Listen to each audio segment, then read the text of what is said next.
Good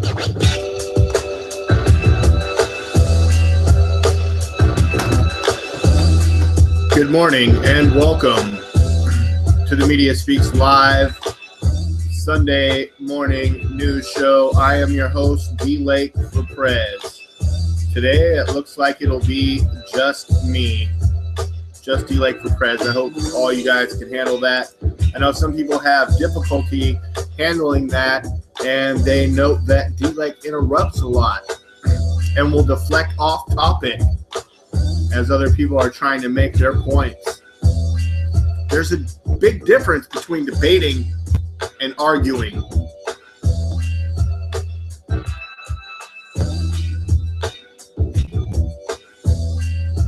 Okay. Anyways, I'm getting a lot of feedback about my style and debate performance and how I argue and cut people off, because apparently we're only going to discuss real issues. Well, just this week, is it a real issue that Donald Trump would challenge Hillary Clinton to a drug test before the next debate on Wednesday? And he says he's willing to take a drug test. Some people have cited that all his sniffing when he was talking with the microphone that was like designed to pick up, breathing, let me start my statement type noises. Even Hillary Clinton was caught with I think I could hear her chewing a lozenge in the back of her throat. The mics were so precise. And some people speculated that Donald Trump was on cocaine. Okay, I've done cocaine, and I can tell you that the side effects include a hell of a lot more than obvious sniffling. Okay, and he didn't exhibit to my knowledge or to experience. He didn't exhibit other symptoms other than maybe a little sniffle. And also keep in mind, this time last year, around October, November-ish, this same time last year, Donald Trump went hoarse. He had sort of like a laryngitis, like he was losing his last October, November. I was really worried about Trump for a spot there because he was being really hoarse and having a hard time getting his words out. He wasn't having 4-minute coughing fits like Hillary Clinton, who Trump says, she seemed really pumped up at the beginning of the last debate on last Sunday, which would have been after a show had we done one last week. So this is all within the realm of catching up this week. Also, I have some other stuff. Okay. I have a lot of good stuff. And it's just me today. Other people, they don't want to be on the show anymore. So you know what? Fine. Don't be on the show anymore. I don't want to cut you off. I don't want my opinion to always be right and yours to always be wrong.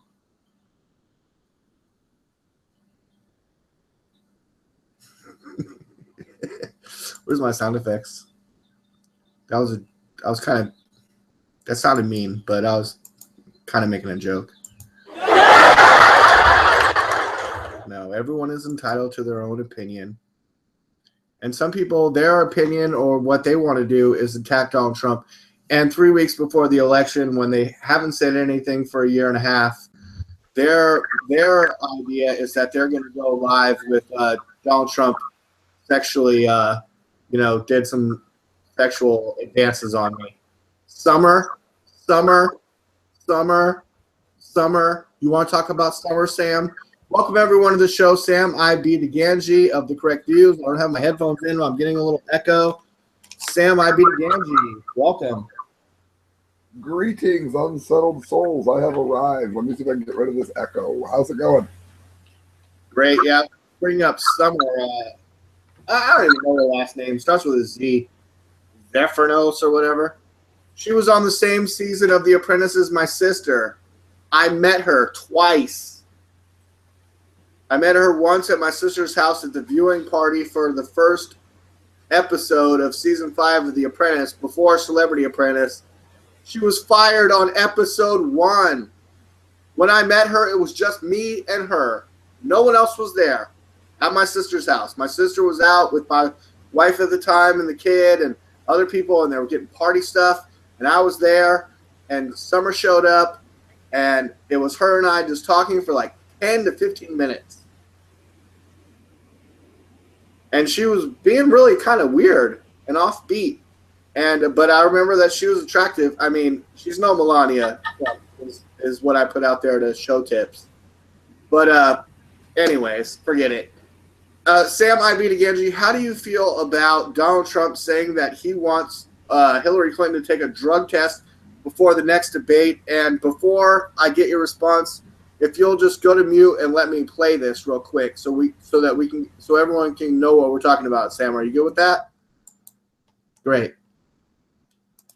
All right, great, Sam. Sounds like you went to mute. Let me go to screen share.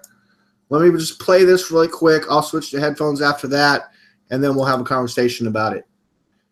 Here we go. This is for media intents and purposes from Infinite Flames. It was on Right Side. It's public video. She's getting pumped up. You understand? In fact, we're going to be talking about up. You understand? In fact, we're going to be talking about that in a few minutes. She's getting pumped up for Wednesday night. Let's see. You know, I don't know. Maybe we're like athletes, right? We're like athletes. Look, I beat 17 senators, governors. I beat all these people. We're like athletes. Whoa. Looks like Bernie got a little bit of a bad deal based on WikiLeaks, right? You look at WikiLeaks. But we're like athletes, right? Athletes, they're making them more and more, but athletes, they make them take a drug test, right? I think we should take a drug test prior to the debate. I do. Donald Trump thinking that they should take a drug test before the debate. What makes you think that? That sounds so unfounded and unreasonable, Donald Trump. I think we should. Why don't we do that? We should take a drug test prior, because I don't know what's going on with her. That sounds conspiracy theoretical. But at the beginning of her last debate, she was all pumped up at the beginning. Yeah, she was. And at the end, it was like, huh, take me down. She could barely reach her car. So I think we should take a drug test. Anyway, I'm willing to do it.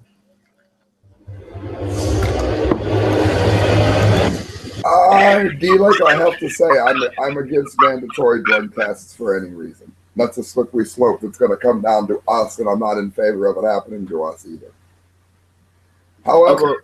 I do like the idea that you know this senseless twat. A presidential drug test is a slippery slope that you don't want to go down, Sam. Why? Because of mandatory drug testing? I don't think mandatory in that case.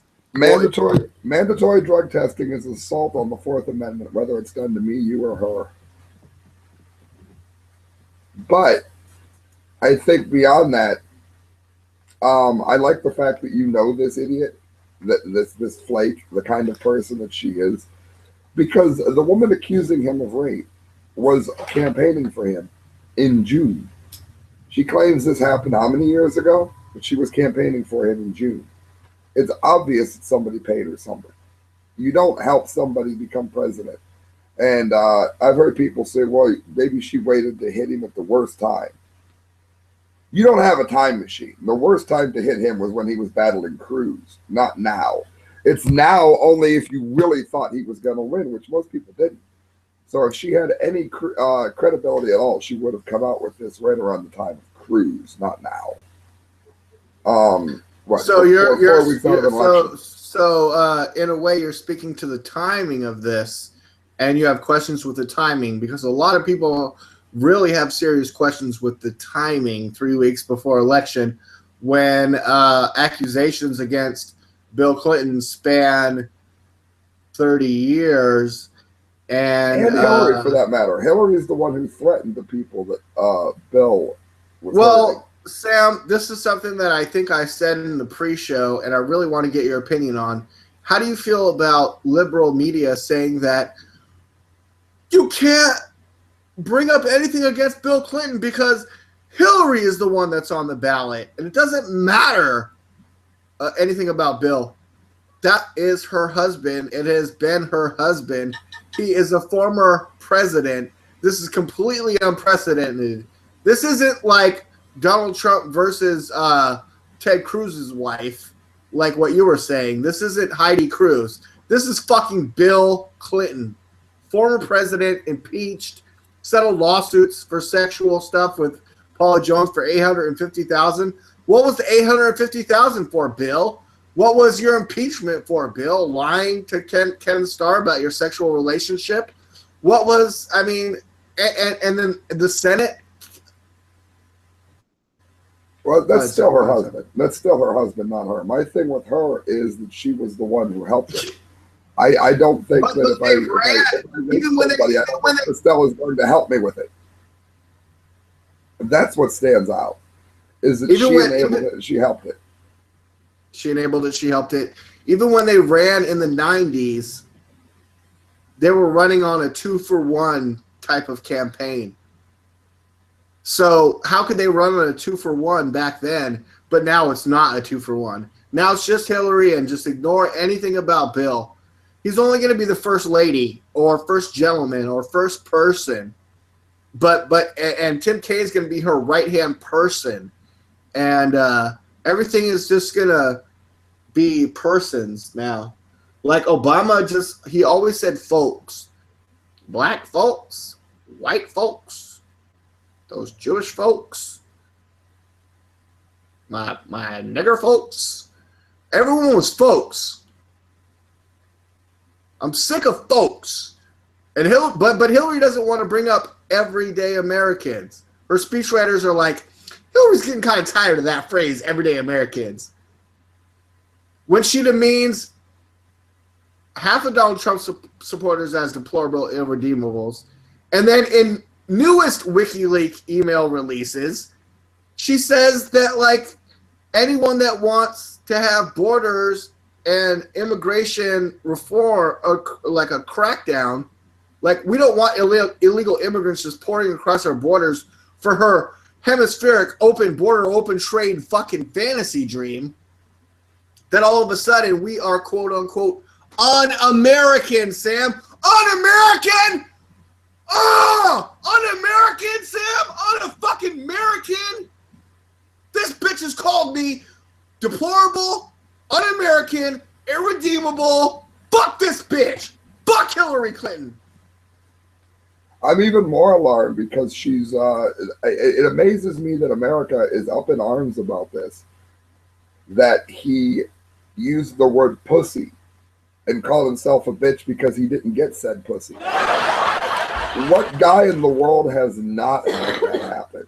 I mean, I have said openly on my show, my number's 2.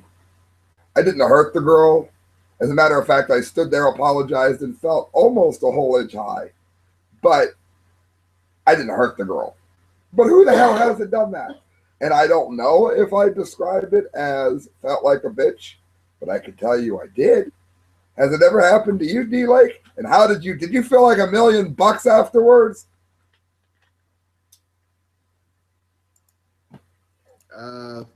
Not exactly sure what you're talking about, Sam. There, you felt. What Donald Trump said was he made a move on a celebrity, whoever it was, when he was talking to Billy Bush. He made some kind of move on a celebrity. Nancy something who got fake tits. And then said, he said, I moved in on her like a bitch and got shot down. Well, yeah, he took her furniture shopping. What chick does not want to go furniture shopping with the richest guy in the world? But as someone who, I mean, and I'm assuming all men have had this happen, you think that a girl likes you, so you kind of move in for a kiss, or in my case, her neck, and find out that isn't what was wanted. I didn't hurt the girl, but I guarantee I would have described it as moved in like a bitch, because that's pretty much what you feel like after you have been shot down, moving in like a bitch. Okay, so okay. Oh, Sam, what are you asking me? Okay, yes, I've had a shoot down. Yeah, I've had one or now possibly you've got one and a all these half. people voting for Clinton. I've had 1.5 to 2 never happened shootdowns. to them. I've been shot down at least once to 2 times. I've got 2, and I'll tell you. Okay, well I got two then. Fine, I do You too. feel like why Maybe is 3 every now. man I in want to do better than America you. acting? Why is every man in America acting as if they don't understand this? Like, Yeah. oh, well, that happened to him. It never happened to me. Bull BS. It absolutely happened to you. It's probably happened to Tom Cruise. Sam, if the Democratic Party went back through all of our videos over the past 4 years, we would be indicted on some kind of crime, speech crime. Well, I mean, he didn't even commit a crime. He didn't hurt the girl. She pretty much bruised his ego, as you could hear. People are already riddling. All the New York Times bullcrap is already being riddled with holes. Sam, have you heard? Yes, people are too dumb to know that. All they're going to know is he was accused. I mean, he's tanked since this happened. All right, Sam. And also in today's headlines are all the Hillary Clinton expose type emails that are coming out that were that WikiLeaks is publishing based on emails that were hacked from her campaign manager now, John Podesta. John Podesta's emails going back to like 2009 maybe or even earlier are being released, and it's causing quite a stir when you see the sort of the brain apparatus behind the DNC, where they cheat, lie, steal, and are totally corrupt. But how do you feel about the drip that is coming out against Hillary, where the Donald Trump accusations are like, he touched me inappropriately, everyone focus on this, to the drip. Hillary said this, she said this, she said this, she said this, she said that, she said this, she said this, she said that. If you take any one of the thises or that's exclusively, you're like, I could defend it, it's not that bad. But when you add up all the drips, it's forming a big bucket of bullcrap. And how do you feel about it? That's what the left is falsely claiming about Trump. They're saying a bunch of lies. Well, we already know he's racist. Lie. We already know he's sexist. Lie. So it's easier for us to go ahead and believe in this. Why? Because you believed in the first 2 lies? That doesn't make any sense. That's like saying because the sky is red and the trees are red, all things are red. Okay, that's great, except for the fact that you're wrong about the first 2. That's exactly what they're doing to him here. But I mean, she's looking at a 4-point lead on October the 16th. WikiLeaks has got to come out with something more than they have in order to get through regular dumb America. Because we understand that the things that she's doing is leading to World War III, or at least wants to do, particularly putting a no-fly zone over Syria when Russia controls Syrian airspace. Yeah, and can we talk about... That's going to go over like a fart in church. But I think people are, I don't know, too dumb to catch that. Can we talk more about Russia? Go ahead, Sam. Russia controls the Syrian airspace, listeners. The president of Syria, and again, we know that Bashar al-Assad, and we know that Assad has funded Hezbollah. Now, back when Anthony Court was on the show, I used to catch BS all the time for not being anti-Israel. I'm not a real big fan of Zionists, but I am not against Israel. I think they deserve to be exactly where they're at. So no, I'm not a fan of Hezbollah. Therefore, I'm not a fan of Assad. But Assad is the legal elected leader of Syria. Now, you could say Hitler was elected. Yes, he was. And we left Hitler alone, and still he started bothering other people. Assad has allegedly bothered his own people once, allegedly. And we don't even know for sure that he did it. The chemical attack? Yeah, the facts seem to imply... that was the red line. The facts seem to imply that, I'm not saying American did it, maybe they did, but that's a bit conspiratorial with no proof. But somebody probably bombed the chemical thing. That's what happened, the chemical storage units. They probably bombed those is what happened. And it might have been Syria. But who knows? We covered it was an accident. Or most likely, when missiles are flying around like that, most likely. But the point is, Assad has asked Putin into his country. Now, again, would I do that? Probably not. I don't think Putin's as evil as they keep saying, but I really don't like him very much. I think he's KGB, or he is KGB. We know that. I think he is interested in the old Soviet ways, and I don't think he's a particularly great person. Mm-hmm. But having said that, he hasn't bothered anybody in his country. He's extremely popular. He is one of the last voices. I thought he was killing journalists and stuff. Russian Christian Orthodoxy, at least. But again, he's a killer. He's a thug. But he's a thug Christian like Hillary Clinton's a Methodist. Right. And Hillary in reports is like, oh, I mentioned tigers to Vladimir Putin, and he sat up in his seat and is like, oh, you like tigers too? Yeah, so I'm sure they have a great relationship. They both love tigers. Who the fuck doesn't like tigers? If you tell me you don't like tigers, I'll kick you in your ass. Well, That's ridiculous. Who the fuck in their life does not like tigers?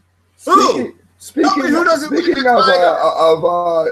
friends with Putin here and being an ass for not liking tigers, did you hear about the deplorable ass contest? I have it on my site, ladies and gentlemen. I'm sorry, say again. The deplorable ass contest. I have started the deplorable. Now, you can enter this if you have anyone listening to this. If you've already voted early ballot, and you can prove it. Mm-hmm. I need you to hit the comment line of my video. It's called the deplorable ass video. Delay. Go ahead to my site real quick. YouTube.com/thecorrectviews and call up that thumbnail. Right. I have a new contest. If on election day or via early voting, you put on my comment line for the video that he's about to show you. If you put it on another video, I might not see it. I voted for Trump. I'm over 18, and I want to see your ass. Then on that day after election day, or if you voted early tomorrow, I will email you a picture of my ass just to be a deplorable ass. And if you don't want to see my ass, get ready, guys. Christelle has joined the deplorable ass contest, and she will send you a picture of her ass instead of mine. That's right, guys. If you so choose, and vote Trump, and over the age of 18. What? Now, in the event that this becomes illegal, we'll wear a thong. The deplorable. Go ahead and play it. Go ahead and play it. You got it up. Go ahead and play it. Announced here on Media Speaks. Here we go. The deplorable ass contest. Right. I'm not set up for sound right now, Sam. But obviously, Sam shows his ass. But we don't want to see. We want to see Christelle's ass, not your ass. But you're saying that there's a possibility of that happening. Yes. What is that thumbnail? If you vote for Donald Trump, and you say on my comment line, I am over 18, that has to come first. Not open to the kiddies. Not open to the kiddies at all. I am 18. I voted for Donald Trump. That means you told me you were 18 twice, by the way. I want to see your ass. Because someone out there is going to want to see it. Will Sam really do it? Will Sam make an ass out of himself to get Donald Trump elected? Yep. And many people, and the vast majority, do not want to see my ass. But they've seen Christelle's arms. They've seen her legs. Regular viewers have some idea who she is. Well, I will say this. She's a dancer. And did you vote, D-Lake? I want to see Christelle's ass. D-Lake, did you vote already? I just voted for your video. No, you got to vote for Trump. You have to have voted for Trump. It's not time yet. It's not time yet. Unless it's early voting, you can't do it yet. Yeah, November 8th. But if you're one of those people that got a mail-in ballot or something. Now, Samuel, in this video and also live today on today's broadcast, you have behind you a Trump-Pence sign that looks very familiar to the ones that we see all the time at a Trump rally. And I believe you were at a Trump rally. Can you just and also in your front yard there in Ohio, where there is a question if Donald Trump will win in Ohio. Can you talk about the sign that's behind you, how you acquired it, what that was like, and also what you're seeing in Ohio as a Trump voter, and also owning a Trump sign. Are there a lot of other Trump signs? Has your sign been stolen at any time? And also, are there a lot of Hillary Clinton signs? And can you talk about it? Go ahead. The signs that I got, the first one I got was the first rally that I went to, and that was in Cleveland at the IX Center. At that time, the feeling was that Trump was feeling a huge surge, and the only person that was really getting any kind of traction was Bernie. Then I went to a rally in Akron that was overbooked, and the Trump campaign, when I complained about it, actually made up for it by giving me a media pass for the one in Canton. I didn't get to sign at that one because I was far too busy actually doing my job for a change. But I went to the RNC to get the Trump signs here, and I'll tell you why. Because a few weeks ago, I started to see Clinton signs cropping up like mushrooms. And that's interesting because I didn't really see a lot of people getting excited about Hillary. So it's something that I could see that the campaign was doing. So I went to the RNC and got some Trump signs. I've also decided I'm doubling down. Starting on the 1st, I'll be posting reasons to vote for Trump every single day. I've thought about doing the 12 days of Trump. I might even do it 12 days out. Because this is bad. America has been sucked into the normal BS that they always do.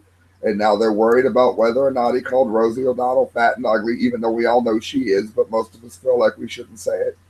Am I saying she can't have it? She played Rizzo in Grease and did an amazing job.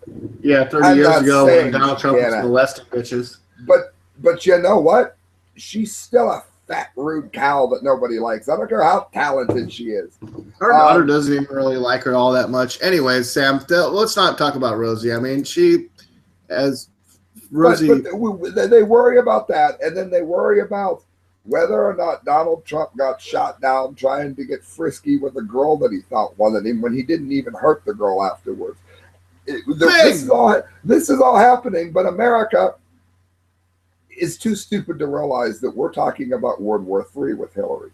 And if you don't believe me, talk to the guy who's got his finger on the button, because Vladimir Putin has made it open. Why is the Obama administration and the DNC blaming the Russians for all these hacks? Why? Why are they blaming the Russians, and how do you feel? What do you think that's all about, Sam? Go ahead. Now, see, this is where I'm going to make a lot of constitutionalists mad, but I'm sorry. I do believe Russia hacked us some. I do. I believe that's because we have bad computer infrastructure, we have bad leadership, and we have incompetent leadership. The exact 3 things that Donald Trump had said are the kinds of things that would lead to us being hacked. And it's one of the things that make me a little bit upset about Donald Trump is he doesn't draw these quick conclusions like I did, these quick descriptions like I did, because he's on the same page we are, but not necessarily the same paragraph. I mean, we need, as an American people, not me, we need, because we're stupid, it described really quick. He needs to say what I just said. Russia hacked us. How did that happen? 8 years of Obama? What have you been doing in the last, I mean, for computer terms, that's 1,000 years. What have you done in the last 8 years to upgrade our computer infrastructure? If Putin hacked us once, oh, that sucks. That happens. How many times until you close the hole? How many times is Putin going to hack us? America's too stupid to think about that. They're more worried about whether he said the word pussy. And what I'm seeing in Ohio, unfortunately... Why did you protect us from this? What I'm seeing in Ohio, unfortunately, is less support for Trump than before. At least less excitement. I do think he has a good chance of carrying the state. Particularly if you guys listening to this, those of you that actually use the thinking part of your brain, actually do it, it's going to help. But I will say this. There's a joke I say at my job. That's actually a joke that I mean. There are witches. It better not be racist. There are witches in the woods where I work for the haunted house. And I always tell people on the way down, we're going to see the witches, the original inhabitants of these woods. And I don't mean those little happy PC witches that make you feel all good inside. I do not mean Hillary Clinton. I mean real witches. Everyone always laughs at that, but I have noticed a few people look like maybe they're afraid to laugh at it more than before because they are voting for Trump but don't want to admit it. America's so stupid. Pussygates really hurt him. That's what I've been calling it. Pussygates really hurt him. And it's only because of the level of stupidity and lack of understanding that is in the American people's heads. It doesn't look like it hurt him in PA. Oh, we got a Christelle report. She just went to the Conneaut Lake Horror House, by the way. Trump signs everywhere. Trump vendors in the park. There were Hillary stuff. There was Bernie stuff. But it was Bernie stuff. Yeah, it was literally maybe 5%. It was really, really low. So it was 95. It was on the way there. It was 95% Trump. Then is what you're saying. He said it's about 95 Trump. Then. Yeah. I had to relay it to her friends that have headphones on. That, friends, is wonderful news. That's really, really good after the bit of a downer report I had to get. Costelle's first TMS applause. I'm hoping so because I'm really, really, really upset about the sexual top 40 gossip page mindset that everybody's looking at here. When I mean, I'd be willing to buy Bill did it, not Hillary. Before listening to Renita Broderick and what happened to her when she met Hillary, I guarantee if I rape somebody, Christelle's not going to go up to her and say in a threatening voice, "We appreciate everything you've done for Bill." Probably She's not. pretty cold-hearted. She might.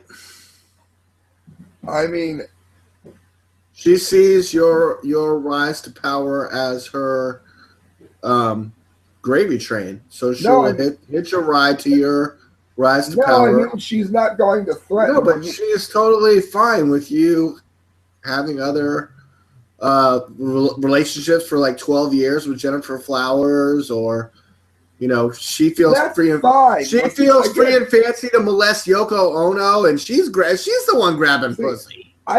Did she really? I didn't hear about that. I don't have a problem so much with swingers. There have been a time or two when what if they're the president? I don't think Trump and Melania are swingers. Maybe invited over for something. I don't have a problem with that. But when you rape the girl and your wife helps you cover it up, that's not swinging anymore. That is now hurting people. And there's a huge difference there. So I mean, if Trump had the relationship, whether it was with Jennifer Flowers, which one was the one that was known about? The girl that wrote you said Trump. You're talking about Clinton. Clinton. I'm sorry. Who's the one who wrote the book of the other woman? It wasn't Jennifer Flowers because he hurt Jennifer. Oh, Wiley? Willie. He hurt Willie too. But somebody wrote a book called He's hurt so many people, friends. We can't even keep track of them. That's 3 that he's hurt. The other, I forget what her name was. She wrote a book called The Other Woman. You can find it. She admits she had a relationship with Bill for years. Dolly. Yes. And she said that Clinton knew full about it. You know what? I don't have a problem with it. Hillary Clinton. I don't know. Dolly was the one. Clinton knew about it. I don't have a problem with it. I have a problem with the people that he hurt. Dolly's the one that still calls him Billy because she's had a relationship since middle school. And she says in college when she went to go pick up Bill and Bill's new girlfriend, Hillary, that she smelled like just really smelled horrible. And like that's why flies land on her. It's because she just stinks. I don't know. I imagine she probably covers it with something. Barack Obama this week directly addressed Alex Jones of InfoWars to say that he is not a demon, that he and Hillary Clinton are not demons. And he specifically says that who Hillary Clinton called the dark heart, Alex Jones, says they are demons and smell like sulfur, and then he sniffs himself and goes, "Come on, that's some bullshit right there." He sounds more and more like he's doing a fucking Richard Pryor impression to get Hillary elected. Give me a fucking break! Give me a break, America! I agree.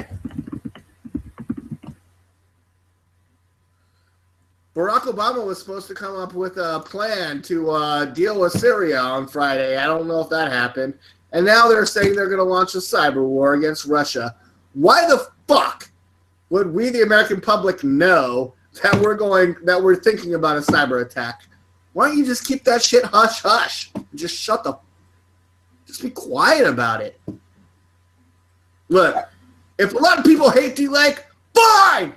Go for it! Hate me! You think I care? Sam, go ahead. Alex Jones addressed this as well, which I was glad that he did. He said, this is typical deflection politics. Let me get off my blue screen here. He said, this is typical deflection politics. It's them knowing that I called them a demon because they're evil, and them replying saying they're not really demons from hell in order to try and make me look stupid, as if I meant actual demon like Pazuzu. That isn't what he meant. I hate to tell you, Obama, that all of us that listen to Alex Jones are smart enough to realize that that's never been the case. We don't think at any point that it was anything other than an allegory, and it didn't come off as funny or clever, and you didn't educate us on anything. All you did was solidify our hatred of your administration. And like I said, and make millions of people go to Infowars.com to see what Alex was talking about. Good job, Obama. Great. Yeah. Thanks for the free media. Yeah. I'm doubling down on getting Trump elected. I have said it for a long time now. I may do the 12 days of Trump. People are going to start hating you and dislike you. Why do you feel that way? Because if we don't do something now, we're as good as cooked. We really are. So you're buying into Donald Trump's false narrative that everything is dark and it's the end of civilization if Hillary gets elected? I think things have been crappy for my entire life. And I say I'm in 43 and everyone says, Sam, your whole life has been Bush, Clinton, Bush, Clinton, Bush, Clinton. So don't you think we should elect Hillary? I had Reagan.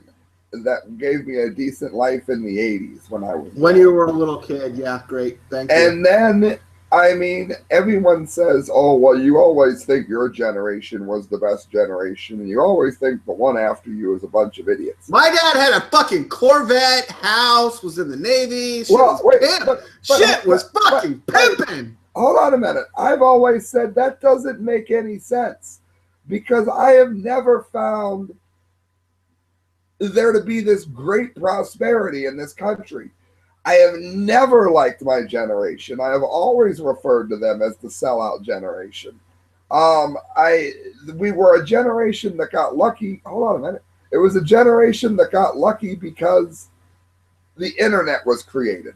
It was the only thing that helped Bill Clinton whatsoever. It was not created by Al Gore. Al Gore was out busy destroying the country. No, Al Gore created it, and now he is the internet popped up. There's never been any opportunity or chances or any of that in this country. That's why I didn't get the during my entire adult lifetime. So to imply, hold on, do you like to imply that that Donald Trump is saying that it's been this way? Does anybody listening to this have fond memories of either of the Bushes? Unless you worked in the internet sector, did you have anything in the 90s under Clinton? I bet you didn't. If you did, it was because you were in the internet sector, which he had no part of. He just happened to be president. It wasn't happening. Just like Obama happened to be president when Fukushima happened. It didn't mean he did it. And George Bush was president when 9/11 happened. Christelle? I don't like my generation. I think we're stupid. Well, that she doesn't like her generation either. She's 15 years younger than me, and yeah, I mean, stupid.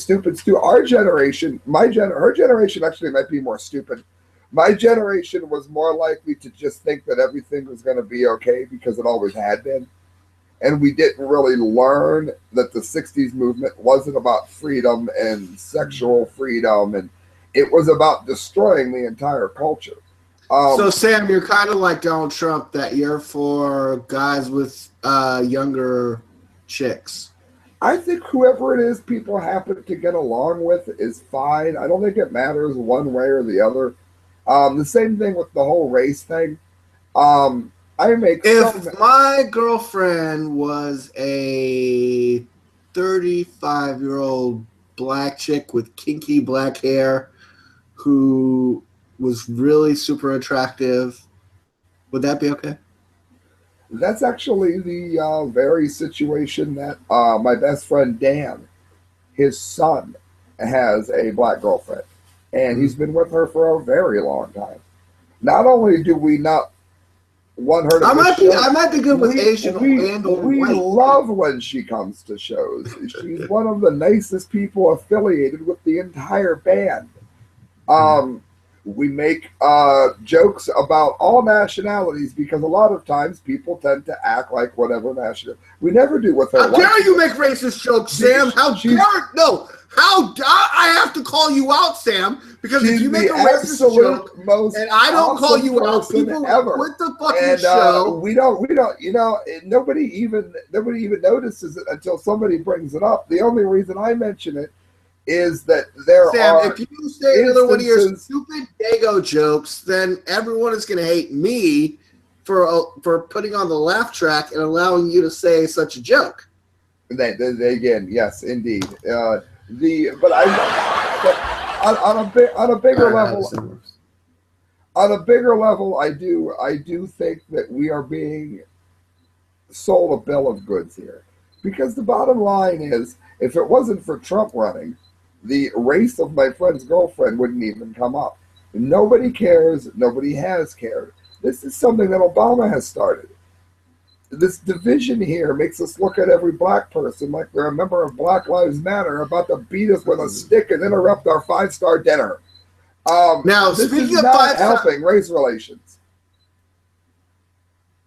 Speaking of 5-star dinners and separation of classes and races, Sam, are you aware of the WikiLeaks releases that are coming from Clinton's campaign manager, John Podesta? Are you aware of those WikiLeaks?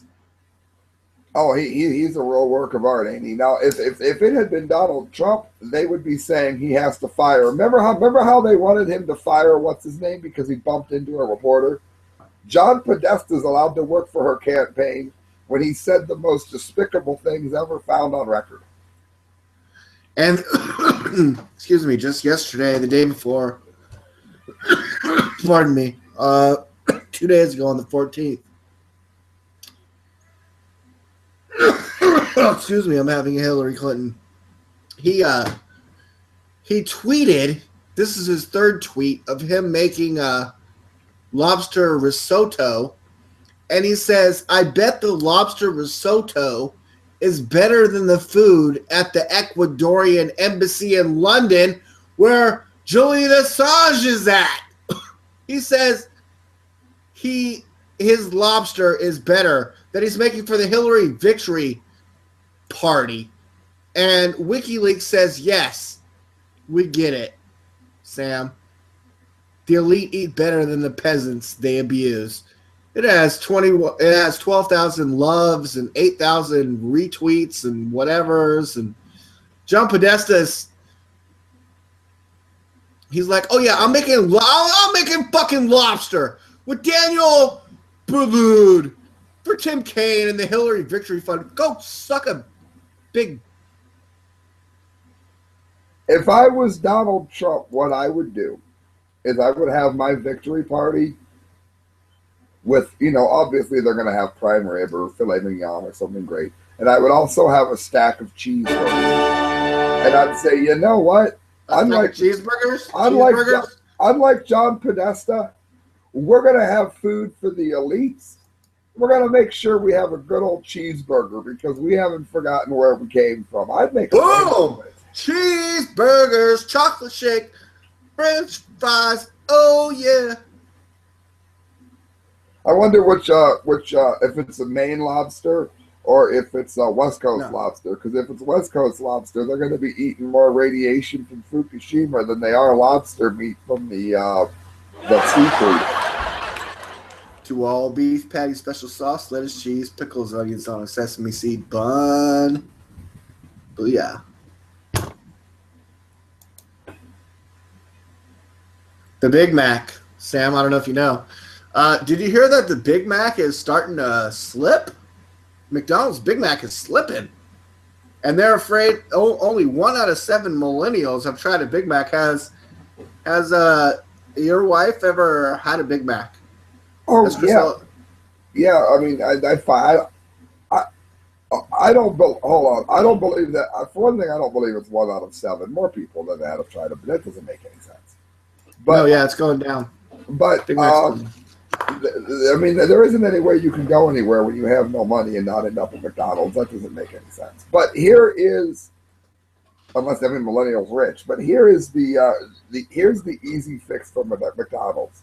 I've given it twice on my show, so I'm hoping that if I give it now, can you put this light on? I'm hoping that if we give it now, maybe it'll get to McDonald's heads. It's real easy. It's very, very cheap. And it pays for itself. Are you ready, D? Like, here is the way to fix McDonald's. And it fixes every other fast food restaurant at the same time. You do 2 things. First of all, 2 simple things. The first one's the easiest. You don't change a damn thing on your menu. That's step number 1. Told you it was easy. Try to do a drum roll or something. Step number 2. I was waiting for the drum roll. Step number 2, you bring in organic food options on the menu. Now we know if your Big Mac is 99 cents today, that the organic Big Mac is probably going to be closer to $3 or $4. When we pull up to the window, let's face it, organic food gouges you. That's what they do. And the same article said that over 85% or 70%. 70-something% of all McDonald's traffic was drive-through. It said that. Oh, I'm sure. Yeah, that I'm sure of. But this is so simple to fix. Hear me out on this. You just go ahead and you put organic food as option, and when we drive through, you buy the one that you want. It's not that hard. It is really easy. Sam, when the organic is $3 and the non-organic is $2, I mean, but it would be but that's not going to be fixed by some other company opening up an organic food restaurant. That's why Chipotle costs more than Taco Bell. You go to the one you want to go to that you can afford to go to. Well, okay. If they offered both, don't forget rule number 1: leave everything like it is.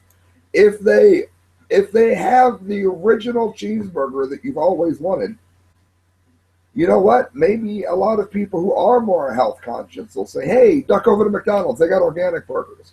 And I worked at McDonald's when I was 16, Sam, and the burgers are not the same burgers that they were back then. No, if you said, D-Lake, do you want the original? Yeah, I want the motherfucker that you made back in 1989. I agree with that too. But it's an easy fix, D-Lake. It's an easy fix. The only permanent change you'd have to make is you would have to, on the grill, cook with organic vegetable oil. That way, when you put the organic burger on the grill, you won't be getting it mixed with meat. That's the only change you'd have to make. That's it. That's the only one. And it makes me insane. Let me say, D-Lake, why I know this works. And I'll tell you why I know it works. There's a place called George's in Canton, Ohio that has bands, and you'll get like business people in there, and you'll get a guy with orange hair in there. Everybody kind of goes to the same spot and hangs out. They sell organic cheeseburgers and French fries there, and everything in the restaurant is organic. The most expensive cheeseburger fry combo they have is only $12. Now, Sam, you're obviously going to spend more to get that, to go there, to have that. Like I said, McDonald's, their drive-through ratio is like 70, 80 something percent. You can make it an organic burger drive-through. No. And when you go through the drive-through, though, you want to get your food in less than 2 minutes, like in a minute and a half. And so when 80% of your business is through a drive-through where the food has to be produced in under 2 minutes. Well, no, you can cook an organic burger. You got to come up with all kinds of assembly you to can get that. Cook an organic burger as quickly as you could cook a regular burger. I mean, it's GMO.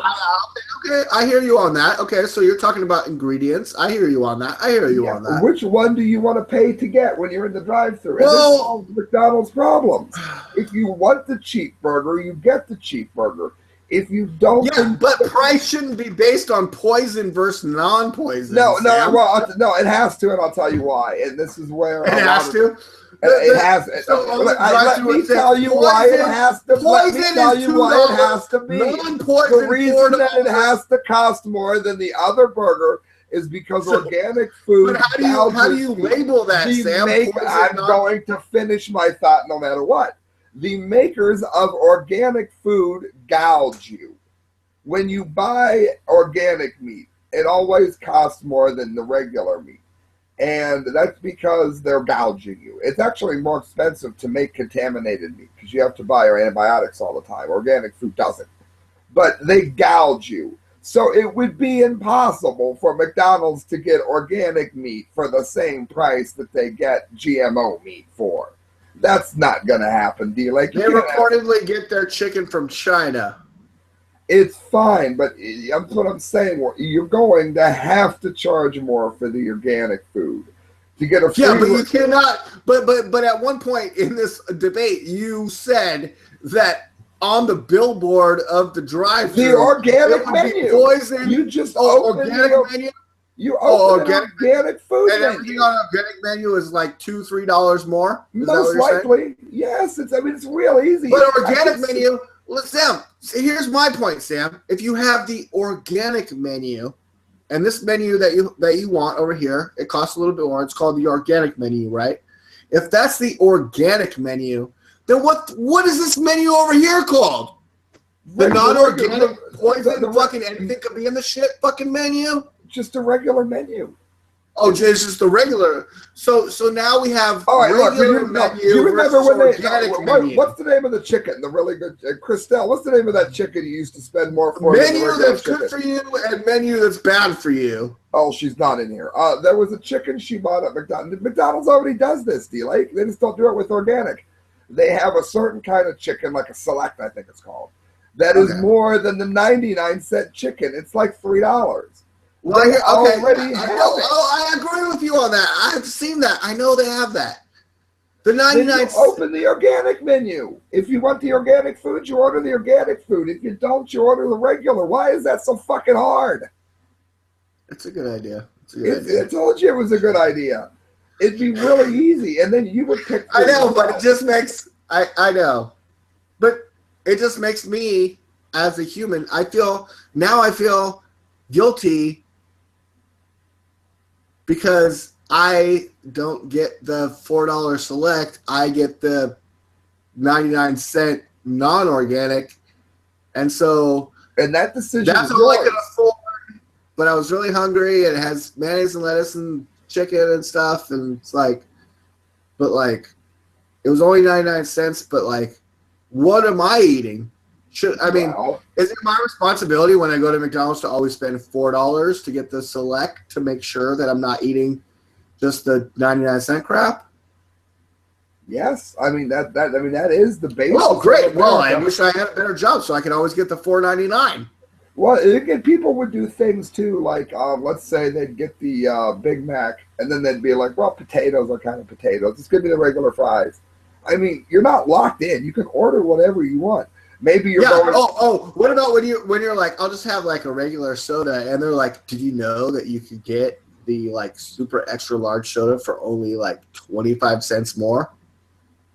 Well, there's organic pop too. What do you do? What do you do when they say that? There's organic pop too. I almost never do You it. get the extra large I soda. actually, I usually, No, I usually don't, because normally I get it's the same price. I just say give me whatever I ordered. I don't pay. Whenever they try to up me to something, I automatically say no. I can't even tell you what it is usually. Who is better? Who is Sam? I'm going to step away for like a minute and a half, and I want you to fill in this time with the following answer: who is better for fast food restaurants in America in the upcoming election? Keep in mind all the fast food restaurants and the mom and pops. Who is best for fast food and the restaurant industry as a whole, Sam, in this country in this upcoming election? Now, not a lot of people talk about this, Sam, like who's best for the restaurant industry. Who do you think would be best for the restaurant industry in 2016? Donald J. Trump or Hillary R. Clinton? Sam, please fill in this time. Go ahead. Well, I mean, I think they're both probably pretty good on food safety. Here's my issue with why I think Trump would be better is because, take me for instance, my brother and I wanted to open a club that played all live music because in Canton, Ohio, no one did. We had the plan. We had a formal business plan written. Had it looked over by people that were actually at the college in the town that I live in, Stark State. And we're ready to go. It was impossible for us to get the funding, to get the loans, to get the grants. Absolutely impossible. There was the amount of regulations that are not needed. Over-regulation. I don't mean, basic safety issues. I get that. Over-regulation made it impossible. And today, there is a club that we support very much called Buzzbin. The person who opened it managed to, he was older than we were, managed to acquire the money needed, which, let's face it, some people have more money than other people. I'm not criticizing him. It's fine. It's America. He opened up the exact idea. He didn't take the idea. He just opened up an idea similar to the one we had. And it's a thriving business today. Thriving. It has actually rejuvenated downtown Canton. Everything about downtown Canton now has been uplifted and made better because the Buzzbin is down there. George, as I mentioned earlier, thriving because of what Buzzbin did, and now they cross-promote. And now, of course, George's has their own clientele. But that only interests people that live here. My bigger point is I would have already had an establishment open and thriving, but over-regulation destroyed it. That is the kind of thing that Trump is saying speech after speech after speech he wants to get rid of. And that's the kind of thing America needs. Less red tape and more access to being able to open a business with less money, with less regulations. Sure, you want to make sure it's not going to burn down. Even online too, right? Well, yeah, but the thing is, with a restaurant, for the most part, it's a place where you come.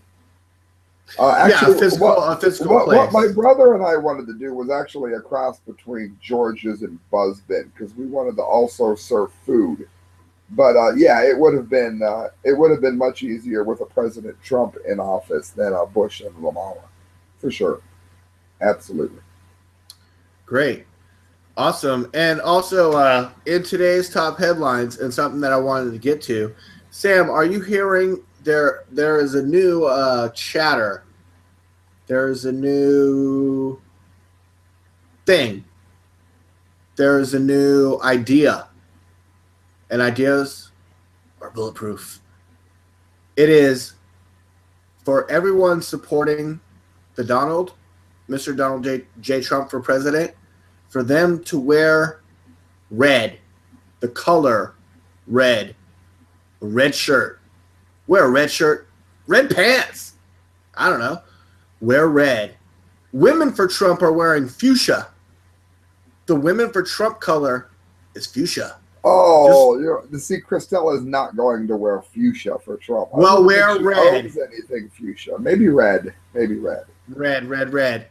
But wear red so that all the cameras covering the voting stations just see a sea of red. And there's no way Hillary Clinton won if everyone is wearing red. They're there for Trump, right? So if you're voting for Donald, but they're going to on November 8th, if you're voting for Donald Trump, you wear red. They're going to bring Democrats out in red, and then they're going to interview them, and she's going to say, "Oh, I didn't hear about it, but I wore red. I'm voting for Hillary." Well, then you're a low-informed voter who wore red and voted for a Democrat like a fucking idiot. I heard that. We're wearing red because we're for Donald Trump. The word is already spread. Sam, we're starting at 20 days early. If you're for Hillary and you wear red on November 8th, you're an idiot. Well, if you're voting for Hillary Clinton, you're an idiot. If you're for Donald Trump on November 8th and you go to the polls, you wear red. Wear red. Hillary Clinton they're going to be putting out shirts that say vote Trump, but don't wear a shirt that says vote Trump because you're not allowed to do that. I mean, you can't sway. I mean, maybe you don't just wear red. A very close friend of mine is doing one of the dumbest things I've ever heard, and it makes no sense to me at all. She was a Bernie or bust person. Bernie or bust. She follows it like you and I follow it. She's every bit as good as you and I are with all of this. And when Bernie lost, and it came out that Hillary's camp cheated him, she jumped on to Hillary because she dislikes Trump, instead of supporting the actual leftist that's running, which is Jill Stein. Although you could argue Gary Johnson, but I digress. Jill Stein this all this week. Jill Stein is the one who, like Donald, Alex Jones said this last night. I was watching him when I came home. He said, at least she's a real leftist. He's like, I disagree with her, but I respect her. If you're going to give us health care, then make it free. Don't make it cost 5 times more than it did. Make it free. He's like, he goes, I don't like socialism, but it's better than corporate fascism, which is what we have now. He's like, I'll take her. At least she's a real leftist. But it's like admitting what you are versus not admitting, like a Hillary. People have this draw to Hillary, and I'm telling my friend, you have Jill Stein, one of the most well-spoken and intelligent people on the left to choose from, and you're going to vote for Hillary Clinton. Sam, I kind of gotta stop you right there. I mean, all this week, Jill Stein is actually saying that Hillary is worse for the country, and you should vote Trump versus Hillary. You're encouraging people to vote for Gary Johnson or Jill Stein when instead of Hillary. But it's the mainstream media that's put those two individuals and the scores of others. Because Gary go look Johnson it up. Go look it up. There's Vermin Supreme. There's the independent candidate. What's his name? There's the Richard Duncan. Dickie Duncan. There's Dickie. There's Dickie Duncan.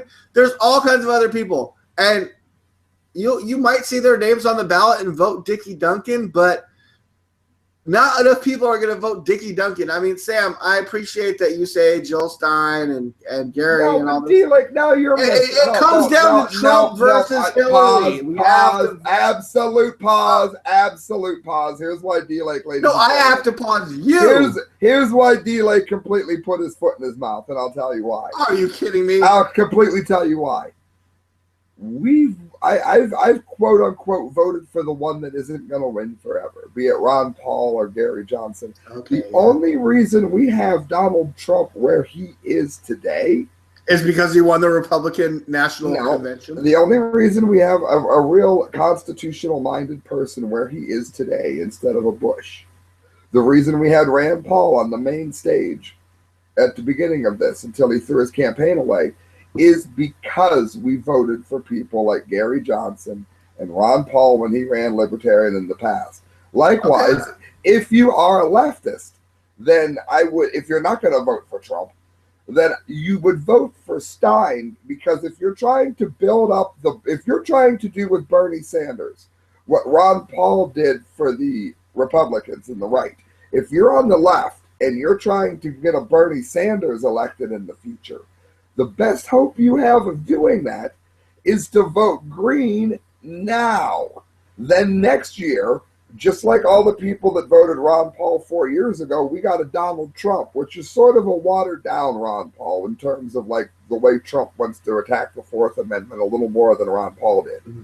But you'll at least get something like Bernie if you vote for Jill, if you build that movement up. I don't want to see it build up, but you're not wasting your vote for voting for Jill.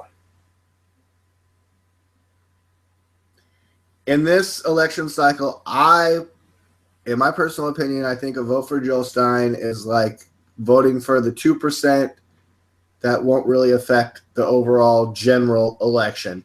But I do I eat my shoe on what I said prior because I recognize what Sam said about movements and about political movements. She's the new Bernie. Oh, she's the new Bernie? Who's the new Ron Paul then?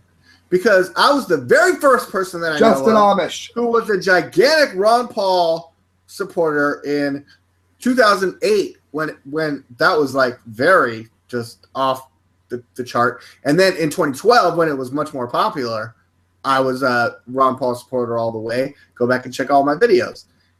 And I think I was the first person that was a Ron Paul supporter in 2012 to be like, I support Donald Trump.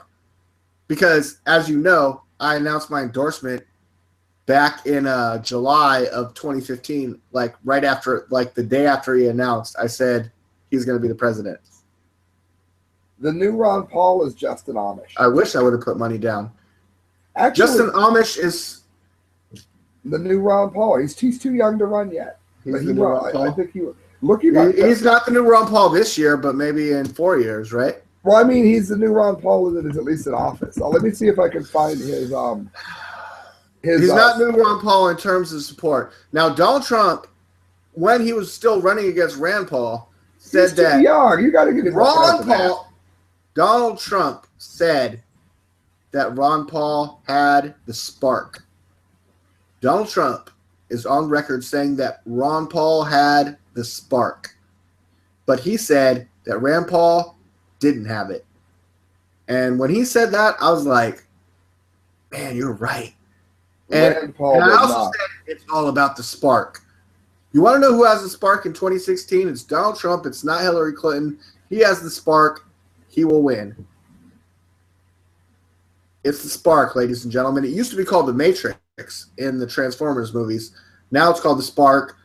You put it inside your chest cavity. It illuminates you, and you become the winner of the election. Do you like the press? Donald J. Trump. Am I on screen share here? Yes, you are. Go ahead. All right, go ahead. This friends is why I said he's the new the new Ron Paul. He is a pro-life, pretty much a pro-life libertarian, and when you look at what his stances are, that right there, you can hit pause. I'm not going to read them all, guys. So Sam, I'm promoting Donald J. Trump 24 days to the presidential election, and you're promoting Justin Amish for 2020. Justin Amish 2020. Justin Amish 2020. Okay. Donald Trump 2016. Maybe in 2020, right? Yeah, I mean, again, Amish is a little young, and he doesn't have the name recognition yet. I wanted him to run, but I know why he didn't. I get it. He's a little young. Well, we shall see. I don't think he's going to get a lot of votes. Did you hear that Bernie Sanders might get written in? Well, why would you say that? He's incredibly popular where he's at. He's new. He's only had like a cycle or two. Justin Amish, is he on the ballot? No, but I mean, he wins. He's not running for president. You said who's the new Ron Paul? To be a new Ron Paul, you would have to just be getting started and be the new Ron Paul. You didn't ask me who was kind of like the established Ron Paul. In the House of Representatives? Was Justin Amish. In the House of Representatives? Yeah, I think he's only been in a cycle or two, but he won by a landslide. In the House? Yeah. Yeah, I was talking about president, Sam. No, but you said who was the new Ron Paul? Well, he was in the House. I mean, the new Ron Paul. Okay, fine. Justin Elmish is the new Ron Paul. I was trying to say Donald Trump is the new Ron Paul, but that's ridiculous. Obviously, Justin Elmish. I think Donald Trump is where we are. Sam, turn off your screen because your screen is me reversed. Donald Trump wanted. I got it. Donald Trump is where we wanted Rand to be. We wanted it to be Rand, and he just sort of went off on this abortion. Okay, well, Rand Paul actually pretty early on endorsed Mr. Donald J. Trump. And do you think that Rand Paul will have a position in a Donald Trump administration, Sam? I do. Probably not. I think he will. I definitely think he will. I don't think. And it will be in collaboration with something that Ben Carson and Rand Paul. Ben Carson will have something. They're both doctors, bro. They're going to be working together on something. Rand does not like Trump. Rand does not. He won't take it. Rand just does not like Trump. He does. He does more than you think. I think he kept his promise to be an honorable man, but you notice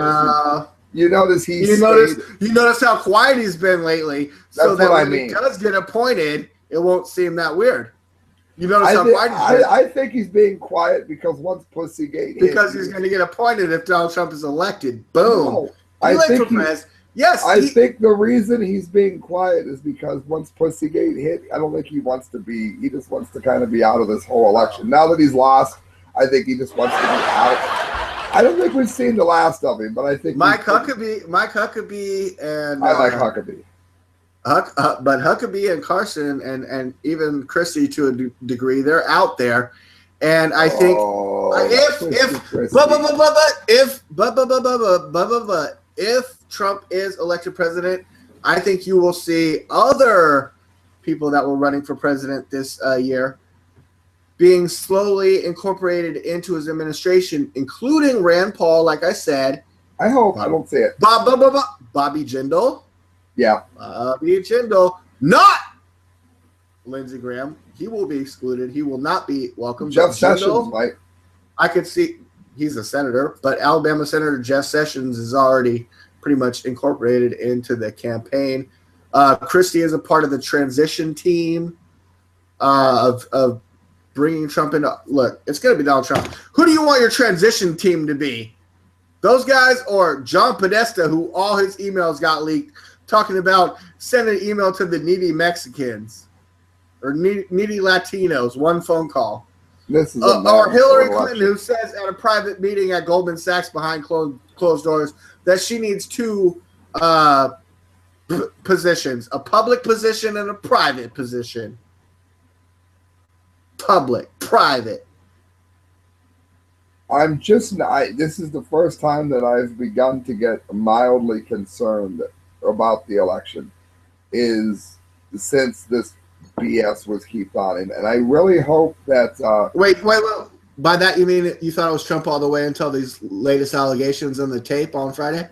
Yeah, and it's not because I don't believe in Trump. It's because, quite frankly, I don't believe in the American person. I think the average American person is just too stupid. So you think they'll fall for all this Democrat debate, all this subterfuge where 3 weeks before the election, all of a sudden 30, 40 years of rape allegations or sexual, not rape. I mean, the rape is the Bill Clinton, and they're getting upset. But the sexual touching or kissing, the inappropriate kissing and touching and the grabbing by the pussy is coming out against Trump 3 weeks before the election. Like, they try to take 30 years of Bill Clinton and put it on to Donald Trump in 3 weeks. That's fucking ridiculous. And I am worried that is exactly how stupid the average. Come on, the average American thinks Beyonce has talent. How stupid can we be? Did you see that Michelle Obama was shook into her core, but yet she invites? You saw all those memes, right? Yes. She was shaken to her core by the fact that Donald Trump said pussy, and she invites Beyonce to the White House. Yeah. Yeah, Jay-Z, and they never say anything like that, right? They have champagne. Beyonce, Jay-Z, and Barack and Michelle, they have fucking champagne towers, Sam. Am I right or am I wrong?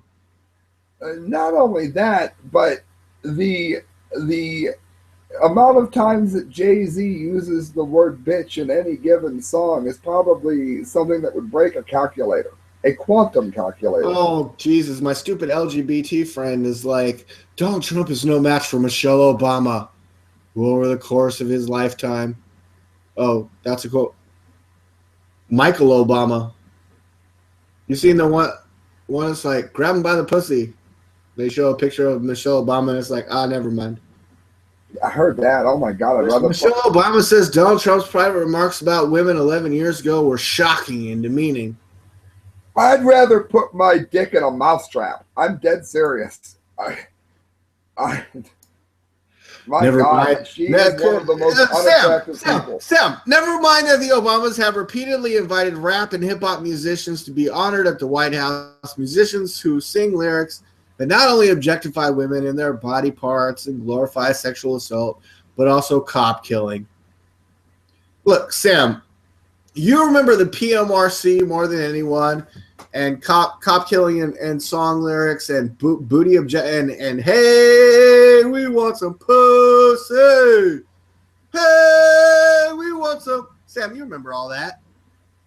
Yeah. I mean, how many years does that go back? And rap lyrics nowadays. I never have a problem with it if people don't act like it. But I don't act like I'm offended by it when Trump says it. She's got two stances, just like Hillary was talking about, having two stances. Yeah.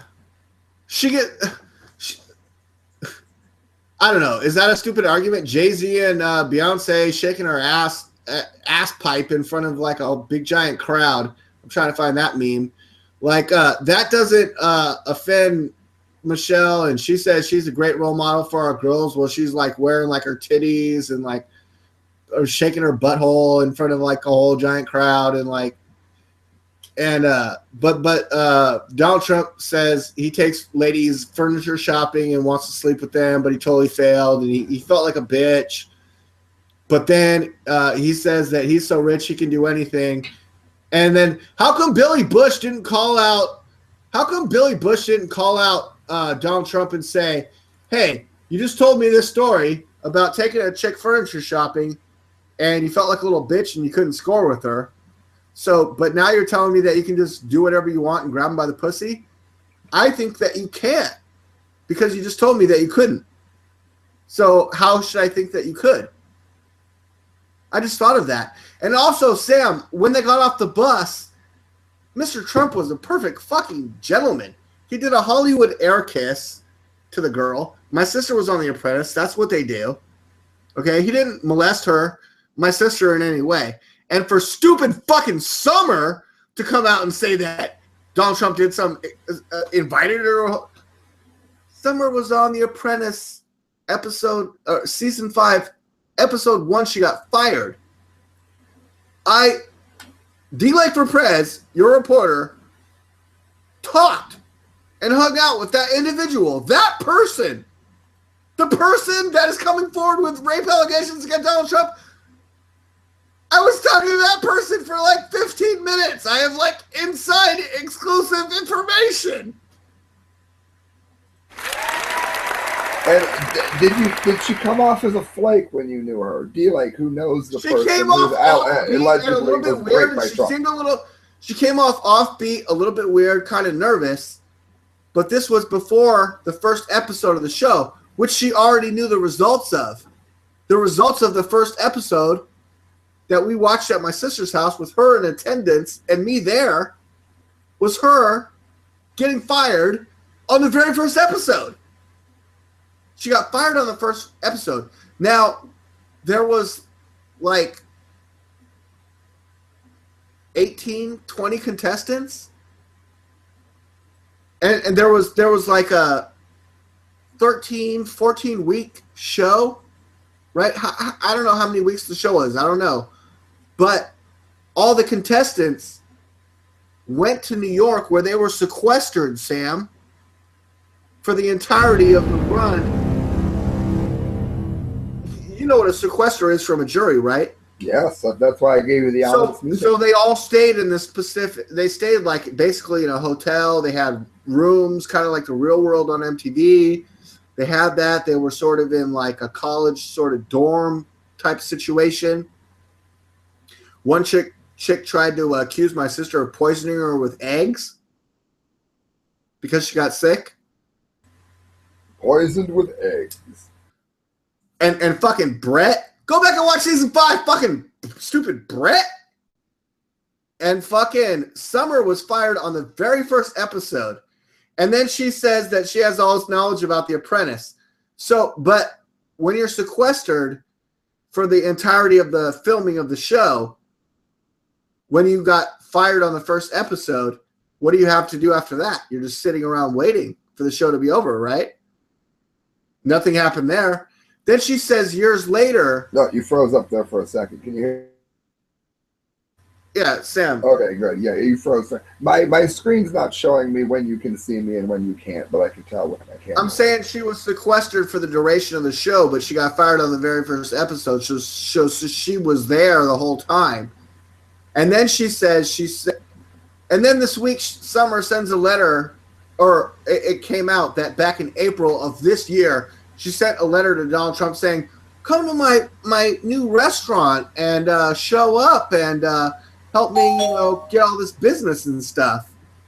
She was recruiting people for him. She hires Gloria Allred. She hires Gloria Allred. Everyone right now go look up Gloria Allred. There's no excuse for that. This fucking bitch, there's no possible way. And I met her a second time at the season finale at the hotel that she was invited to. We were all invited to, and the families were invited to, and Donald Trump brought us all in. We all stayed at a fancy hotel in Los Angeles, and I went to the after party, and I went to the after party where more stuff happened. And my friend's super hot sister was invited by Donald Trump's camp to roll exclusively. Donald invited her to roll in the limo to the after party on the rooftop of a hotel, and she was not touched or molested in any way. You met Donald was sitting with his wife Melania, just like Judge Janine said. He's always surrounded by security, all his people, his family. He works with his sons and daughters every fucking day, and you guys think he's touching and molesting? The lady from People magazine that said he acted inappropriately and tried to French tongue kiss her down the throat by the elevator or some crap. Dude, that was an interview for Donald Trump on his first wedding anniversary with his wife Melania, who was now pregnant with then son Barron. Their first wedding anniversary. Me and the most beautiful Melania, our first anniversary. Our son is coming. We know it's a boy. I don't know if they knew it was a boy at the time. I could be making that up. But and then I go and there's people everywhere, cameras everywhere. She's writing a story for People magazine. She wrote the story. It was a beautiful love story. It was magnificent and awesome. And it was me and my wife Melania and our soon-to-be son Barron, that we're gonna name him Barron Trump when he's born. And like that was before that happened. But then I would like approached her somewhere where no one else could see, and I made these. That didn't fucking happen. And Trump's like, oh, I was sitting by myself. And then Summer comes forth with accusations. Ladies and gentlemen, we have much more important issues in our fucking country than any of this Donald Trump stuff. That I am a personal witness to the fact that these bitches are lying, stupid, dumb. They're not. That did not happen. Name one instance where Donald Trump is not surrounded by people. Donald Trump was just by himself at a club when he reached over and said, "Wow, let me fucking grab your pussy." Yeah, that happened. Yeah. Well, see, I have a take on it too, and that is this: judging by the lack of outrage from his wife, have you ever stopped to think that maybe she's one of the most beautiful people ever? She's issued statements. She issued a statement, Sam. No, listen. So you're going, well, yeah, but I mean the lack of this. I think more than likely they allow each other to do a certain number of things. I mean, you mean to tell me when the pool boy comes over all buffed out or whatever? I mean, it's very common with successful people to sort of do things like that. It's very obvious that Clinton has done that with Mrs. Weiner, who she is romantically involved with. Alex Jones said that Hillary Clinton and Bill Clinton were each other's beard. That's a good way to put it. They obviously have not been together in any way other than the public eye for years. And I think Donald and his wife very much are together. But I don't. Yeah. Did you see this, Sam? Go ahead, Sam. Well, let me finish exactly why I believe this, and you're going to say, finish. "Oh, I didn't think of this." Mm-hmm. On the Gene Simmons Donald Trump episode of The Apprentice, didn't one of the outtakes from that involve Gene saying something like, talking about his wife, she knew when we got married that things were going to be somewhat open like that, and Donald says, "Well, yeah, I get it." I think that they also that have I'm sure they love each other, but I think they play and let each other play. I don't think it's anybody's business. What exactly did his wife say? I know she proclaimed his innocence, which I thought was cool. Yeah, I'm looking for this one golf picture with Trump and Bill Clinton with like Melania and another chick, but Bill Clinton's the one that's hugging Melania and Trump's hugging like another chick. To what you were saying, Sam. Yeah, I mean, I think. Yeah, have you seen that one? Do you know what I'm talking about? No, I haven't. But I'm not surprised that Bill Clinton would touch anybody other than Hillary. I don't care how much success comes with it. I couldn't imagine marrying Hillary Clinton. Not even back then. Girls and golf. Here it is. View image. Sam, how do you feel about this picture on my screen share? So you were just talking about they might be swingers. Here's Bill Clinton, and Bill Clinton is the one that has his arm around Melania. That's Melania. That's Trump's wife. And the girl. And here's Trump. Trump has his around a girl wearing a Playboy shirt, presumably a Playboy model. Sam, I mean, I'm sure for the spread she looked much more amazing because she was probably like naked and she looked pretty hot with her hair let down. Oh, they're making a salad. They're watching tennis. No top salad jokes. Trump's got his red hat on. There's Bill Clinton's hand. There's his other hand around Melania's waist. Poor Melania. Now, but what about this? Sam, did you know that at the debate that Melania was wearing a pussy bow?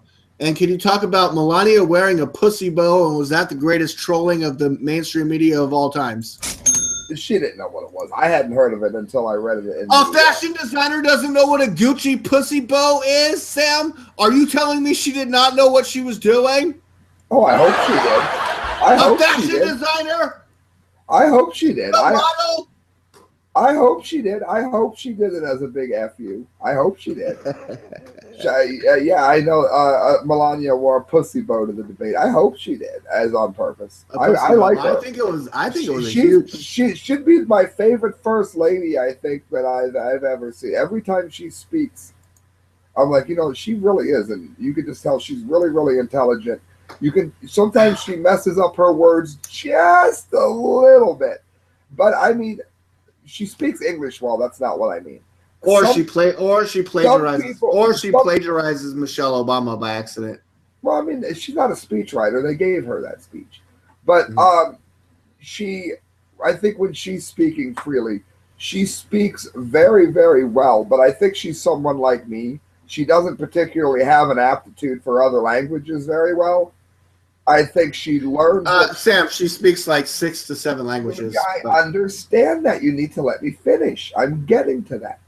She speaks a number of languages, but I think like sometimes she'll say something and you'll be like, well, that was kind of an odd way to word that. It doesn't mean she's completely mastered every word in English and every language. I bet you if you could take a transcript from her native language and let her speak as she wants, you would find out that she is mind-blowingly intelligent. If she's doing She's that very, well, I'm sure she's very smart. Now, Sam, Anne-Marie says that I interrupt too much in an email, and I'm starting to think that you might think the same thing. Is that a problem with me? Do I interrupt people too much? Or am I just trying to get down to the facts and keep the show running on time? Come on. oh, you definitely interrupt too much. But the thing is, with Anne-Marie, Anne-Marie's thing is, for listeners that don't know, Anne-Marie has jumped ship. I think she'll be much. I mean, we brought her on, and we respect. She's her. trying to stay friends, and I respect that. And Anne-Marie, we love you to death. But maybe, I for the listeners that are wondering where she went, I had the idea. I offered the olive branch and said that we would give her Anne's Corner, where it was all up to her to frame things however she wanted.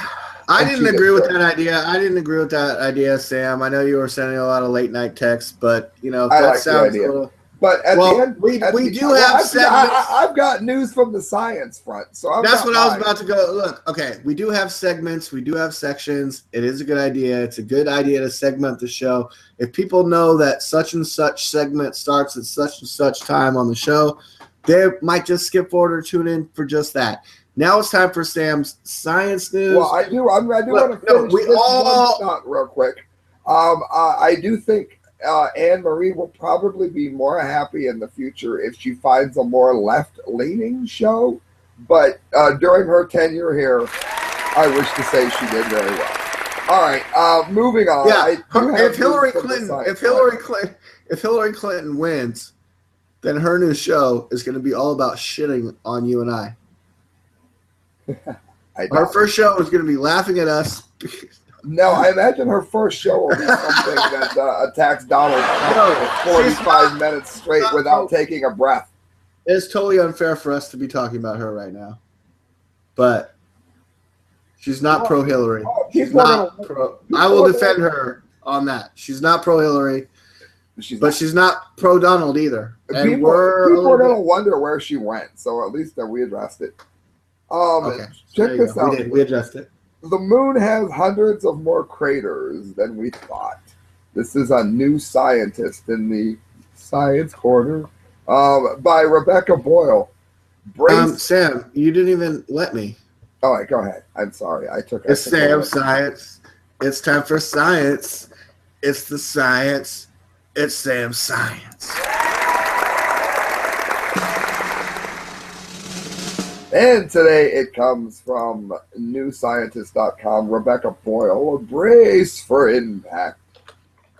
The new count of the moon's craters has turned up 33% more than predicted, and I'll explain why that matters in a minute.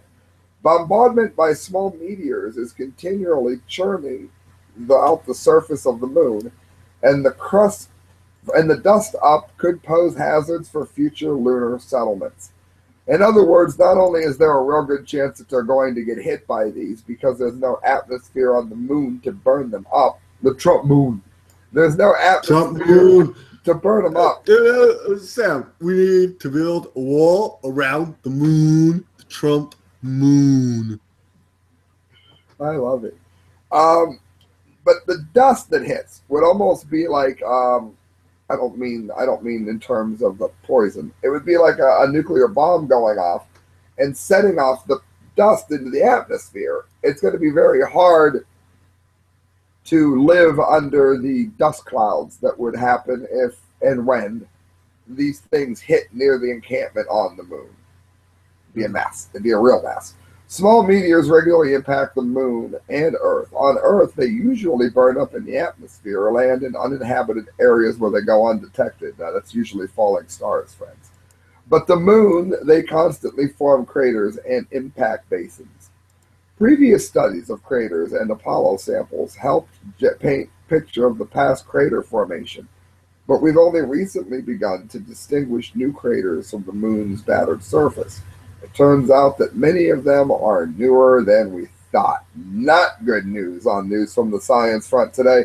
Emerson Spiemer and colleagues at the Arizona State University compared 1,400 before and after pictures of the same area taken on different occasions by the high-resolution camera on board the Lunar Reconnaissance Orbiter and they counted 222 new impact craters, more than 10 meters wide, 33% more craters than previously estimated. So that kind of dispels the whole.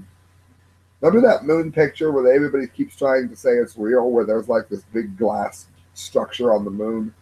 Probably not, French. Probably not. They also found 47,000 new splotches, so the moon's getting all carved up here, which is Spire's term for slight splatter-like changes in reflection on the moon's surface. The splotches are formed in secondary impacts of dust and rock that are thrown off from the initial impact. That's unique to the moon, he said. That's forming from the primary impact, throwing out the ejecta, and that's what makes the images really unique. So it might not stay in the atmosphere forever, but it's going to rain down huge rocks afterwards.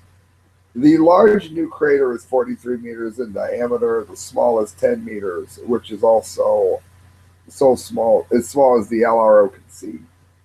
It said gardening on the moon. One crater was spotted shortly after it formed on March 17th last year. And astronomers at Marshall Space Flight Center in Huntsville, Alabama, noticed a bright flash in a region called Mount Imberim, and the LRO team was able to find the 18-meter crater shortly thereafter, it says. An automated search for before and after images turned up a large number of splotches, too, up to 30 kilometers away from the original impact. That's not good. That suggests that the dust and lunar rock could travel great distances after being picked up. And there might have been splotches that were further, but that's as far out as our data went. That's even worse news. If you are an astronaut sitting on the surface, you don't necessarily have to worry about being hit directly by a meteorite, but you would have to worry about all of these secondaries that are coming from kilometers and kilometers away, which means they now have a lot of speed. All these impacts suggest the moon's surface turns over more frequently than previously thought. The first 2 to 3 centimeters of the moon dust probably churns over every 80,000 years, not every million years as we previously thought. That's factor, friends, by a factor of 100. The revised number of craters suggests the moon is plummeted by space rocks more frequently we just said that. I hate when articles do that. This could have important implications for researchers trying to date rocks on the moon, or future initiatives hoping to find and mine resources. It's not like when things are proven wrong, exciting new things come up. Yeah, they're going to have to find a way around this. I'm not sure why they called it gardening on the moon, but whatever. It would definitely affect the nearby garden. That's news from the science front, friends, and it's unfortunately bad news from the science front. Another setback. Sam, I was going nuts with all these moon pictures and the Lunar Reconnaissance Orbiter and these pictures. It's pretty nuts, dude. It's all these impacts that you were talking about, and like they're trying to say what's an impact and what is a result of the impact and stuff. At this point, the safest thing to do, and it would be extremely expensive and cost a lot of money, would be to live underground in the moon to study it. The astronauts would have to live underground, but that's going to cost. I thought of it first, but that's going to cost a fortune. Not really. Not really. Getting to the moon is the expensive part, but drilling into the moon shouldn't cost that much. We do that here on Earth for pretty cheap. And we'd get it done if it was Trump's moon. Trump moon. Ever seen that movie Armageddon? It'll be just like that, but on the moon. I'm Donald Trump. The moon. Oh, yeah. Have you ever... Other politicians do not want to see their name on the moon. Why wouldn't they? I do. That is specific to me. I would like to see Trump lit up on the moon to show that we can do it. America. America first. Trump moon. Trump moon. There's hope. All right, D-Lake. I know you want to go to entertainment, and we have a death. I'm sorry.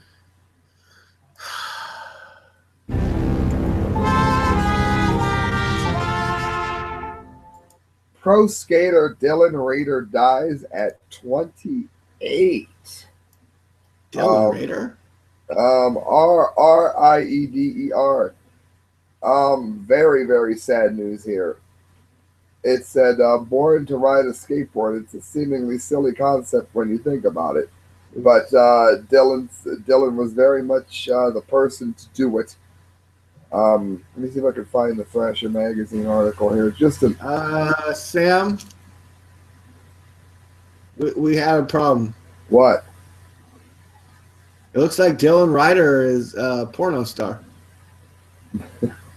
No, you got the wrong one. You got Rider as an Rider probably. This is Rieder.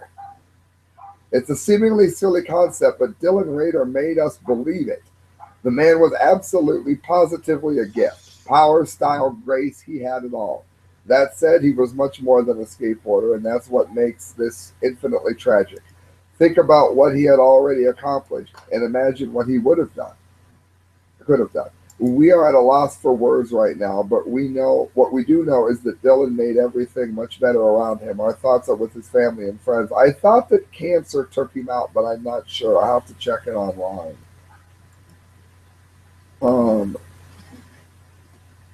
Very, very sad. You can find him all over YouTube if you want. For those that don't know who he was, I was shocked at first. I thought maybe he died while riding or something, but no. So I'm gonna wiki real quick what killed him while D-Lake sets up here. But that's your death for the day, D-Lake. I saw it and I thought, oh, D-Lake is going to be so let down. But I had to. Also, wiki will give us some. I think I spelled it wrong because I'm just getting a bunch of like hot chick pictures. I don't know what to tell you, so I'm sorry. Dylan Joseph Ryder. Try that. Rieder. Don't even D-Lake would find the porn star. Yes, unfortunately, blood cancer, friends. Leukemia took him out. Which I said, unfortunately, would be seeing more of after Fukushima, taking out people younger and younger more often, and it's happening. Bone marrow transplant from his sister been announced a month later, and he was in remission. However, it returned in November of that year in 2014. He died due to complications of leukemia. And you can find he was in the X Games. He's taken as high as 12th place there. Took 4th place in Street League.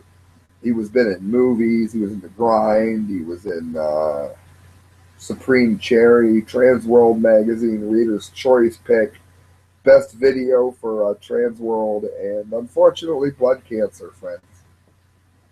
Rest in peace, Mr. Ryder. Man, I just feel bad. Is this him with his son? I don't know, but I feel bad. Type in Dylan Ryder skateboarder. Dylan Ryder? No, Rieder. I see what you did. There he is. This guy? Oh, okay. Just all those other pictures, I had it all wrong. My bad, everyone. I thought he was a porno star. Maybe if he kind of looks like he could be. Yeah. I mean, I'll give him that. He's a great skateboarder, though, right? I mean, he kicks ass at like skateboarding, right? That he does. Okay. He did. And he recently passed away, and may he rest in peace, right? I mean, indeed, rest in peace. A horrible way to go. Terrible, horrible way to go. But excellent in his career and in his time. I mean, he's well known for that. Not a porno star. What else do you have in entertainment, Sam? How's everything going at the haunted house? And tell people about that. The Legend of Bear Creek. If for any reason you guys are going to go to a haunted house, if you're anywhere near the Ohio area, make sure you go to the Legend of Bear Creek. We have had grown adults crying and leaving. It is a really, really scary haunted house. I I just watched Jimmy Kimmel and Kevin Hart going through like a haunted house. I was like, oh man, they were so scared. That was so funny. It's something, friend. You scared the living daylights out of these people. And I'm the storyteller on one of 3 storytellers on the trucks. So and what is that? What is that like? I mean, what do you do, and like let people know like a little bit about that?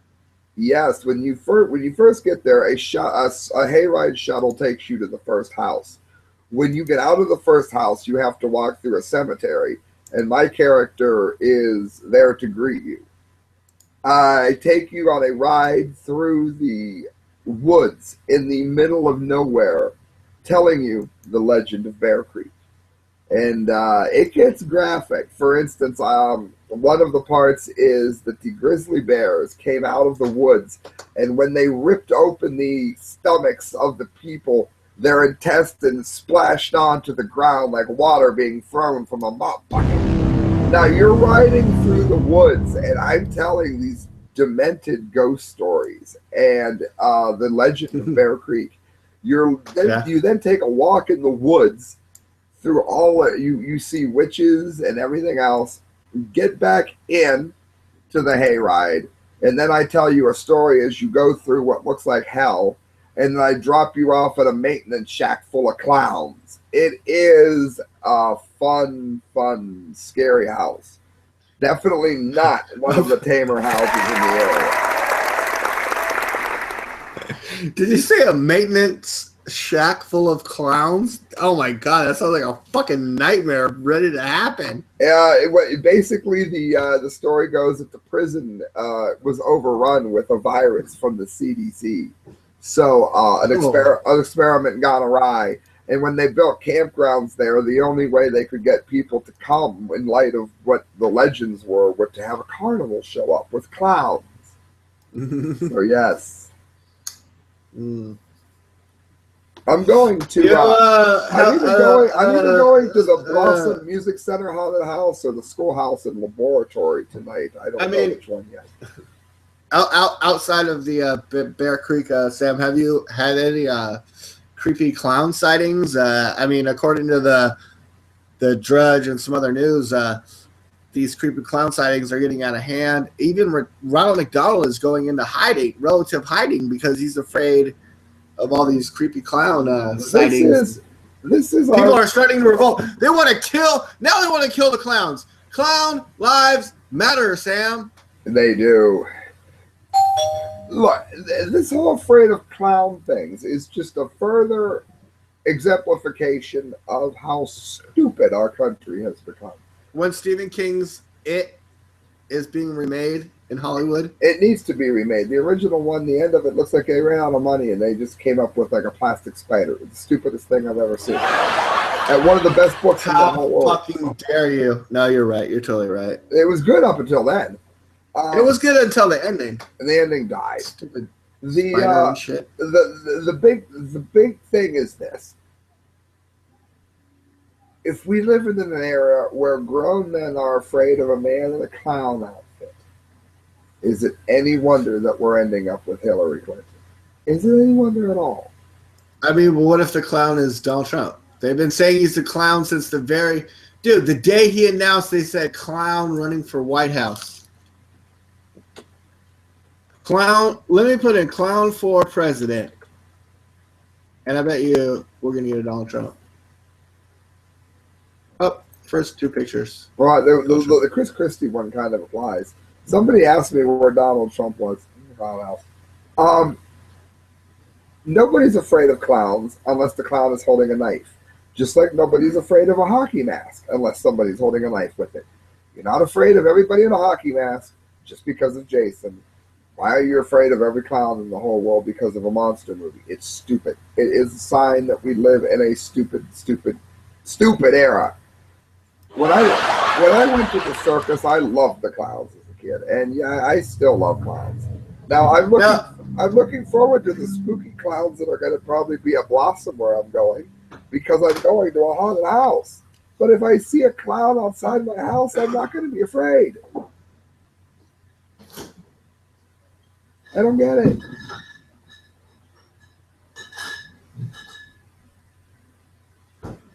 Mr. Trump. We've got to get Trump elected. We really do. I don't know. Have you seen the polls today before we jump off? Where are they at? Almost a lot of them are rigged because they don't sample an equal number of Republicans and Democrats when they do it. They sample more Republicans or more Democrats and then claim the Democrats. The polls. The polls. I'm seeing Clinton by 4. Some people say 5, 6. I've seen as high as 11. Oh, I don't believe. There's 2 I don't believe. You've got NBC saying Clinton 11, and then you've got Utah saying Trump 17. That doesn't make any sense. General election is Clinton 4, although some people are trying to say 11. LA Times has Trump up by 1.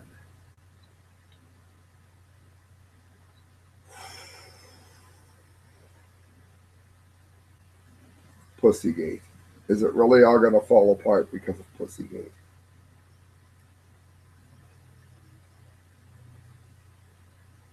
I don't know, D-Lake. What do you got? What do you got? D-Lake? Sam, I was going to say to disconnect, reconnect. Now it says we're live. It's giving me a stop broadcast option. All my lower third is gone. So Google just fucked us. What did we say? What were we saying right before that? Something got us in trouble. Oh, that's ridiculous. I didn't know you got locked out, but now that you're back in, I was just looking at the polls. Supposedly Donald Trump is up by 11 in one poll. In the other poll, Clinton is up by 11. It was on Real Clear Politics. LA Times has Donald up by 1. Most of them have Clinton up by 4. So it looks like a Pussygate is proving to be about a 4-point problem. Dude, I don't trust any of these polls when the people that are conducting the polls donate money to Hillary Clinton's campaign. Well, that or when they ask 3 or 4 Democrats and for every 2 Republicans.